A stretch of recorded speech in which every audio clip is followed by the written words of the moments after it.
All right, all right, all right. Hey everybody, Mike and Abbott here with another Mike's Minutes.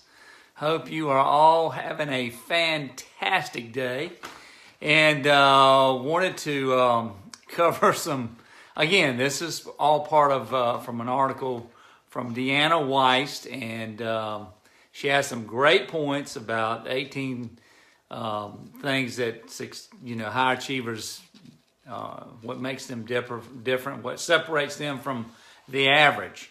So I'm just kind of giving my own insights into each of these areas. And today we're going to title this, It's About Time to Drop Your Victim Mentality. Okay, so I know we hear this stuff all the time, don't we, about victim mentality. Well, here's what she says. She says, your backstory will not define your life. Your current circumstances will not define your life. The only thing that defines your life is what you choose to do in response to them. Everyone has a story of struggle to share. Some people define themselves by it. Others act in spite of it. Your past will only be your future if you carry it there. And that's from Deanna Weist. So I want to start out with a little reflection about a story. Well, actually, I don't know if it was a story. It was, I had back in the day when I was growing up, us kids would contribute to the gardening and farming and all that stuff. And I can't remember if it was my grandfather Glasgow or my Uncle Pete, but one of those guys told me about plowing. And this, of course, was in the day when, when they were growing up, they were using a mule or whatever to pull the plow. And of course, at this time, I didn't need a mule because the ground was already prepared and ready for the rows. So this is a story about, plowing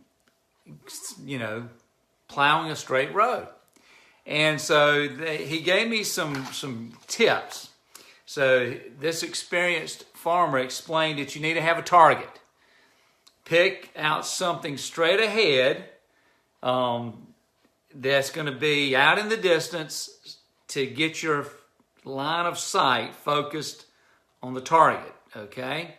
Then he said you got to have vision. It's got to be far enough. Hey, Luann, you've got to have enough vision. It's got to be out far enough that it keeps your chin up. You're never going to plow a straight row if your head's down. So you got to have vision enough. It's got to be far out in front of you enough that it keeps your chin up.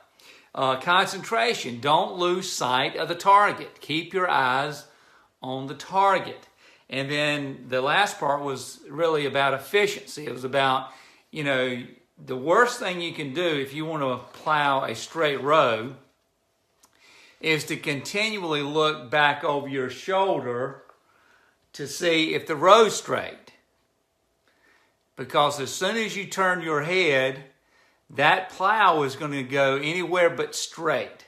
So you're going to have a real crooked row, which means you're going to have to go back and redo the row. You're going to have to start over. Have to smooth it back out, start over and get a straight row. So there's a lot of wisdom in the lessons of the plow.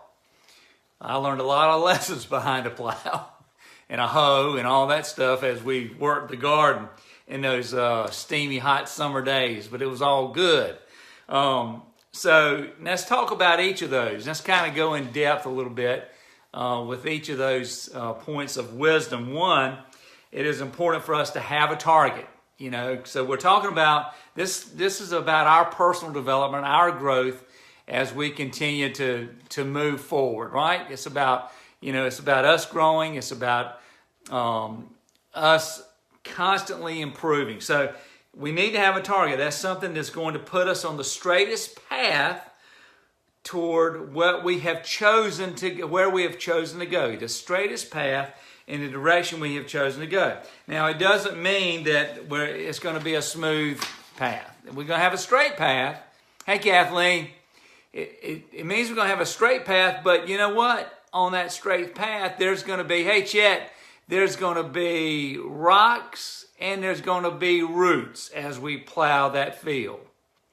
All right, so we've got to make sure that we have that target where we can keep our focus on. Now the vision, and again, going back to the target, we pick the target, then we have to have vision. It has to be far enough out, okay, that it keeps our chin up. That's what we said. Now, vision has to be challenging enough. Your vision has to be challenging enough, and it has to be out far enough that it focuses it focuses us past our current situation. All right? So the vision has got to be challenging enough so that we don't lose sight by all the stuff that we find ourselves in right now. Your vision must be bigger than you. Okay? It must be bigger than you. And we've said this over and over again, but I'm going to always come back to this. You know, our vision has to be about more than just me. It has to be about others. And I go back to the ancient wisdom text. It says, if you want to be the greatest, then you have to be a servant to many. And as we move forward, we've got this target, we've got the vision, and now we need to make sure we do not allow any distractions. We have to concentrate on our target and our vision. Or it can slip. We can slip.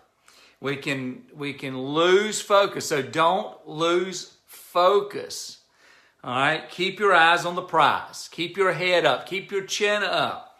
All right? So don't allow the rocks or the roots to distract you from your ultimate destination. Remember, the rocks and the roots are only there to distract you, to pull your head down. And we're going to have distractors. If our vision is big enough, there are always going to be the rocks and the roots, individuals, that are going to try to distract us, to pull us away from it. Pull our head down. You know what happens when you pull your head down? You lose sight of the target. It distorts your vision, and it destroys your concentration, and you lose sight of your purpose. So remember, we're going to face the rocks, we're going to have the roots, but don't focus on them. Keep your eyes on the target. Keep your eyes on that vision, on that purpose. Now, finally, we want to talk about the efficiency. He mentioned the efficiency of never looking back over your shoulders.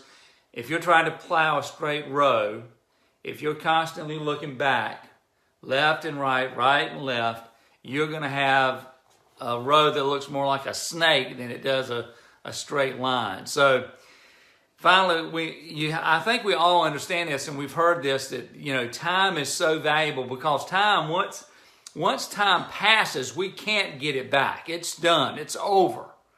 So time is very valuable as we're moving toward our purpose and our target, our vision. And this is why, efficiency is so important. We will never be efficient or effective if we're allowing, and I'll go back to, hey Ishmael, hey Beverly, I'll go back to what we started with in what Brianna Weiss was talking about when she said the backstory. Don't allow your backstory to define you. So you can never be efficient or effective if we are allowing our backstory to define us. If we are constantly looking back at our past misses, at our past mistakes, our path will not only be filled with the rocks and the roots, but it will be crooked. And if we lose sight of our target and our vision and our mission, all of that becomes blurred. We've lost our concentration, and we're losing time. We've lost valuable time. We're no longer efficient or effective, because now what have we got to do? Because we started looking back at the past, and we're holding on to it, guess what happens to that row? We have to go back because it is so crooked. We've got to go back and hey Diane, we've got to go back and we've got to redo the row. What are we losing? We get so distracted and lost sometimes looking back that we waste so much of our precious time stuck in the past. Stuck in the past. And we don't want to have to go back and redo the road. The only way your past will take possession of your future is if you allow it. If you carry it with you. All right, so don't play the victim. Don't play the victim by living and wallowing in your past. And this is such a, it's amazing how these posts happen. The topic for the day after yesterday, I wrote it in my journal. Yesterday was one of those dark days where the past starts to muscle in on your day. And it did yesterday for me. It moves in. It wants to take control. It wants to swallow you up. It wants to move you away from the light, and it wants to move you into darkness. It wants to take you away so that you can't see the target, so that you totally lose sight of the vision. Our past can do that because if we dwell on those hiccups, those mess ups, those mistakes. Some folks can call it a failure, but as long as you're moving forward, the stuff of your past is never a failure. It's an experience that's going to prime and get you ready for the next great accomplishment in your life. All right? If you allow that, instead of looking back at it and wallowing in it. So your mission, okay, here's your mission. If you choose to accept it, all right, your mission, should you choose to accept it, is to pick your target, surround it with vision, concentrate, locking in your sight, resulting in efficient actions and the successful completion of your mission. Okay, gang? Are you going to accept the mission? All right? Are you? It's up to you. Don't wallow in the past. Learn from it and then focus forward.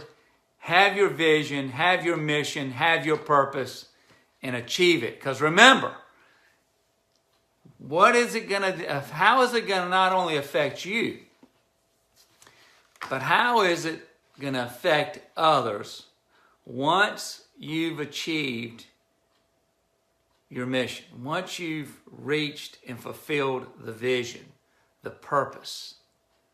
How is that going to have is it going to have a positive impact on others? If it is, then it's worth working for and working through and working past the rocks and the roots on our path to a straight road.